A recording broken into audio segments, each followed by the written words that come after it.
The United States, as one of the world's largest economies, heavily relies on imports to sustain its growth and operations.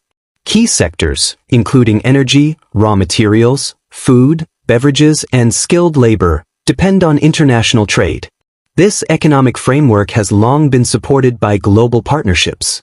However, during Donald Trump's presidency, his America First policy led to the imposition of tariffs and trade restrictions, even targeting allied nations like Canada and the European Union, as well as rivals like China. These measures aimed to bolster domestic production but often ignored the interconnectedness established through decades of global trade.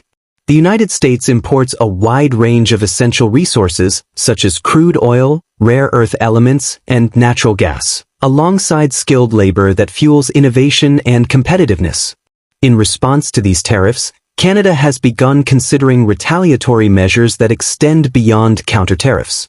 These include restricting exports of crucial energy supplies like oil and electricity, which would disrupt the United States energy supply chain.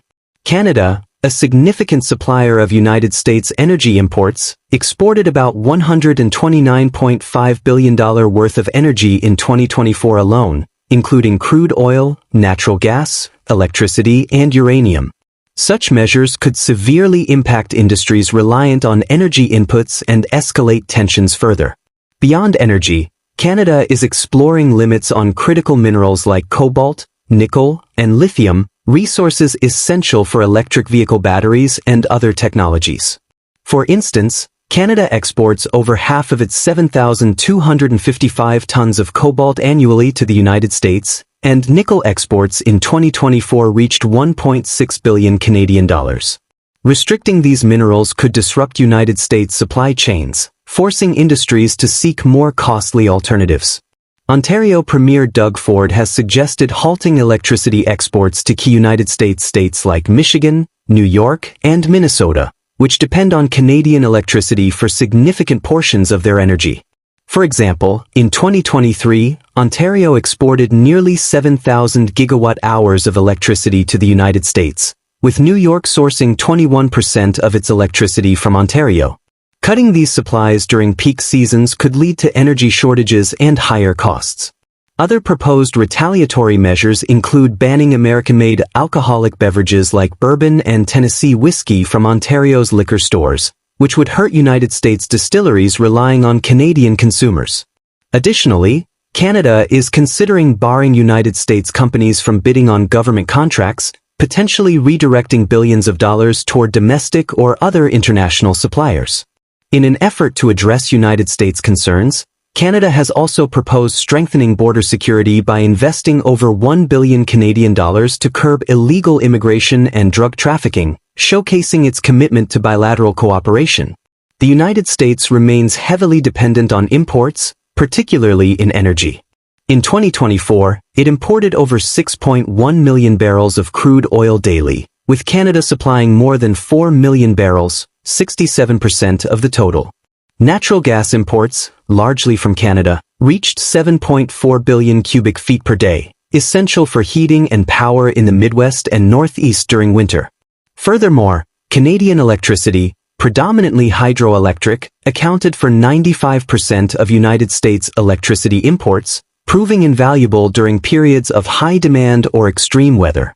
Despite its role as an energy exporter, the United States relies on its neighbors to meet regional demands and stabilize markets. However, retaliatory actions by Canada could reshape this dynamic, highlighting the intricate interdependencies that define modern global trade. Thermal coal imports from Australia and Canada served a niche role in the United States energy market, meeting demand in areas where transporting domestic coal was not cost-effective.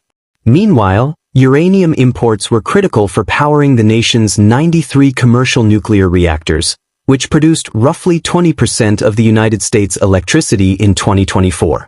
That year, the United States imported around 50 million pounds of uranium, with Kazakhstan, Canada, and Australia being the top suppliers. Kazakhstan provided about 30%, Canada contributed 20%, and Australia accounted for 15%. Historically, Russia supplied 27% of the enriched uranium used in United States reactors. However, The 2024 Prohibiting Russian Uranium Imports Act significantly curtailed imports from Russia. This legislation prompted a shift to alternative suppliers and renewed focus on expanding domestic uranium enrichment capabilities, highlighting the importance of diversifying energy supply chains for greater security. United States tariffs and Canada's response. In response to proposed United States tariffs, Canada is weighing several options, including reducing or halting oil exports to the United States, a move with potentially widespread consequences. Ontario Premier Doug Ford has advocated using energy exports as leverage, including cutting electricity exports, which could impact states like Michigan and Wisconsin. Alberta Premier Danielle Smith opposes reducing oil exports, citing potential harm to Canada's economy, particularly to Alberta, which produces the majority of crude oil exports to the United States. Prime Minister Justin Trudeau has taken a balanced approach, exploring targeted retaliatory measures such as tariffs on United States goods like steel, aluminum, and orange juice. This strategy aims to protect Canada's economy while avoiding unnecessary escalation. Meanwhile, Canada's Conservative Party leader Pierre Poilievre has vowed to retaliate against the tariffs and explore alternative trade partnerships to minimize their impact. Public opposition to the tariffs is growing in Canada, with campaigns encouraging boycotts of United States goods. The Canadian dollar has also strengthened, reflecting investor skepticism about the proposed tariffs implementation. Reducing oil exports would significantly disrupt energy supply chains, particularly in United states heavily reliant on Canadian energy, such as Michigan, Wisconsin, and Minnesota. This could lead to shortages and higher costs, straining both the United States and Canadian economies. In Canada, such a move could slow GDP growth, increase unemployment in the energy sector, and strain provincial budgets, especially in Alberta.